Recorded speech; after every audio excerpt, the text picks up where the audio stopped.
வணக்கம் மக்களே, நான் உங்கள் சிக்ஸ் ஃபேஸ். நம்ம இன்றைக்கி என்ன பண்ண போகிறோன்னா, காளானை வச்சு ஒரு பொடி மாஸ் பண்ண போகிறோங்க. முதல்ல காளானை கட் பண்ணி இந்த மாதிரி தண்ணி போட்டு வேக வச்சு எடுத்துக்கலாம். வந்துடுச்சுங்க.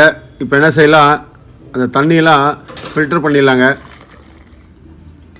பாருங்கள், இது மாதிரி ஃபில்டர் பண்ணி எடுத்துக்கலாம்.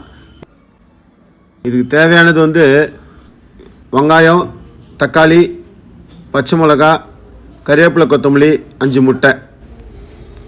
வானலை வச்சு அதில் நெய் போட்டுக்கலாங்க. கொஞ்சம் சோம்பு போட்டுக்கலாம். கூடவே பட்டை, லவங்கம் அதையும் போட்டு அது காஞ்ச பிறகு வெங்காயத்தை சேர்த்துக்கலாம். வெங்காயத்தை சேர்த்து நல்லா திருப்பி கொடுக்கலாங்க. வெங்காயம் நல்லா வதங்கணுங்க.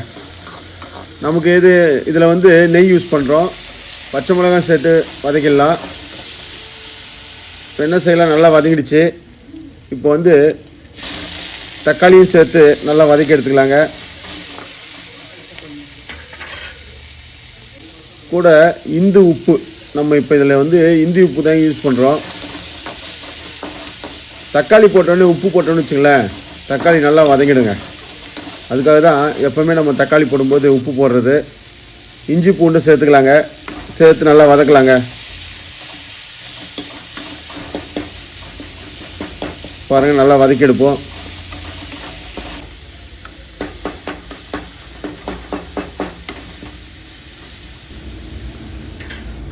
வதக்கிட்ட பிறகு இது பாருங்கள், காளானை இதில் சேர்த்து வதக்கிடலாங்க.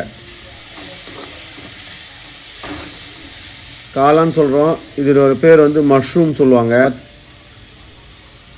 மிளகாத்தூள் கொஞ்சம் சேர்த்துக்கலாங்க. சேர்த்து நல்லா பரட்டி கொடுப்போங்க. காரம் அப்போ தான் நல்லா உரைக்கவும் நல்லாயிருக்கும்.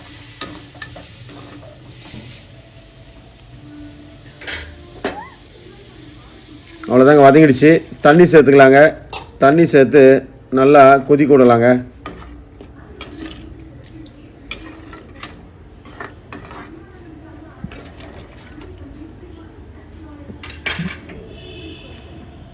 நல்லா கொதிக்கிட்டங்க. பாருங்கள், நல்லா கொதிக்குது. அந்த பச்சை வாசனை போகிற வரைக்கும், மிளகாத்தூள் வாசனை கம்மியாக இருக்கும். நல்லா கொதிக்கணுங்க. பாருங்கள், எல்லாம் நல்லா வெந்துருச்சு. அவ்வளோதாங்க, ஒரு ஈஸியான ரெசிபிங்க இது. இப்போ என்ன பண்ணலாம், முட்டையை உடைச்சி அதில் ஊற்றிடலாங்க. நம்ம இதுக்கு 5 முட்டை எடுத்துருக்கோம்.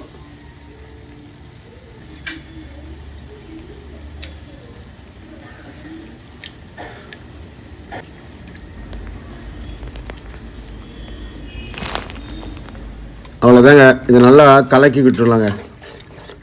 இது பொடி மாஸ் மாதிரி பண்ணிடுறேங்க. காளான் முட்டை பொடி மாஸ் அப்படின்னு சொல்லலாம். ரொம்ப அருமையாக இருக்கும். இந்த மாதிரி நீங்களே செஞ்சு பாருங்கள். செஞ்சு சாப்பிட்டு பார்த்துட்டு கமெண்ட் பாக்ஸில் எப்படி இருக்குன்னு சொல்லுங்கள். ரொம்ப டேஸ்டியாக இருக்குங்க.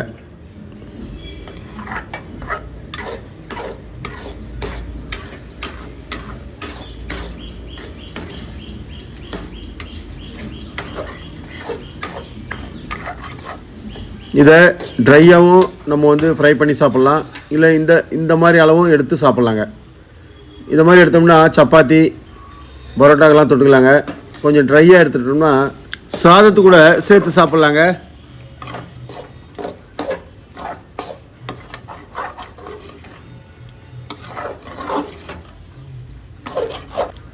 பாருங்கள், அருமையான சூப்பரான ரெசிபி. கூட கடைசியாக என்ன செய்யலாம், மிளகுத்தூள் சேர்த்துக்கலாங்க. மிளகுத்தூள் சேர்த்து அப்படியே திருப்பி கொடுத்துடலாங்க. ஃபஸ்ட் கிளாஸாக இருக்குங்க சாப்பிட்றதுக்கு. ஒரு முறை செஞ்சு சாப்பிட்டு பாருங்கள்.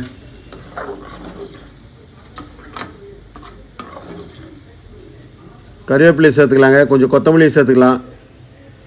சேர்த்து இப்படி அப்படி திருப்பி கொடுத்துடலாங்க.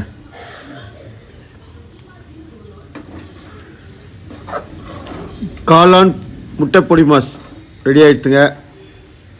சாப்பிட்டு பாருங்கள், செஞ்சு பாருங்கள். இது கூட சீஸ் மேலே வச்சு சாப்பிட்லாங்க.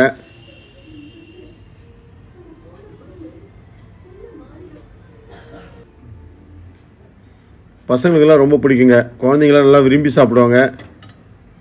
இந்த மாதிரி ஒரு முறை செஞ்சு கொடுங்க.